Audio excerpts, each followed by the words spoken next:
తనకు రాజకీయ జన్మనిచ్చింది స్వర్గీయ ఎన్టీఆర్ఏనని ఏపీ శాసనసభ స్పీకర్ చింతకాయల అయ్యన్న పాత్రుడు భావోద్వేగానికి లోనయ్యారు.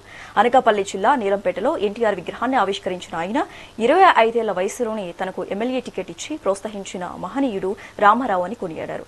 మహిళా రిజర్వేషన్లు, ₹2కే కిలో బియ్యం వంటి విప్లవాత్మక పథకాలతో ఎన్టీఆర్ పేదల గుండెల్లో నిలిచిపోయారని అయ్యన్న పాత్రుడు ఈ సందర్భంగా స్మరించుకున్నారు.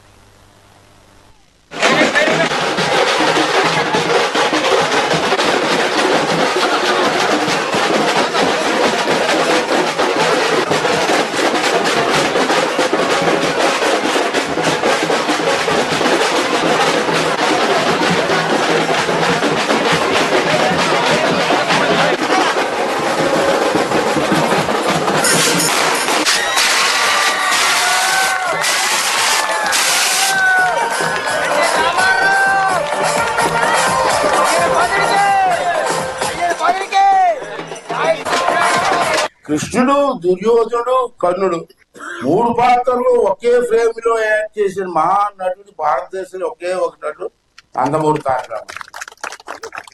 మేము ఉన్నా లేకపోయినా మళ్ళీ రామారావు గారి పార్టీ నన్ను బతికించుకుంటూ వెళ్ళవలసిన బాధ్యత మీ అందరి మీద ఉందని చెప్పించుకున్నాను. 85లో గెలిచేటప్పుడు నా వయసు 27 సంవత్సరాలు. మళ్ళీ నన్ను పిలిపించారు. మళ్ళీ నేను గెలిచాను సార్ అని చెప్పి చెప్పడానికి వెళ్ళాను. నమస్కారం పెట్టి గెలిచాను సార్ అంటే వెళ్ళడం కాదు, రేపు రెడీగా ఉండన్నారు. రేపు రెడీగా ఉండమన్నారు. నాకేం అర్థం అవ్వలేదు. రేపు రెడీగా ఉండి ఎక్కడికి వెళ్తున్నారు. హైదరాబాద్ ఉండిపోయాను. మరుసటి రోజు మళ్ళీ పిలిపించి నీకు మంత్రి పదవి ఇచ్చారన్నారు. 27 సంవత్సరాలకి మంత్రి పదవి ఇచ్చారు. మీ నీలంపేటకి నేను ఇచ్చింది చెప్తాను. మీ నాయకులు ఏం చేశారో నేను వెళ్ళిపోతే అడగండి. అడగాలి తప్పదు.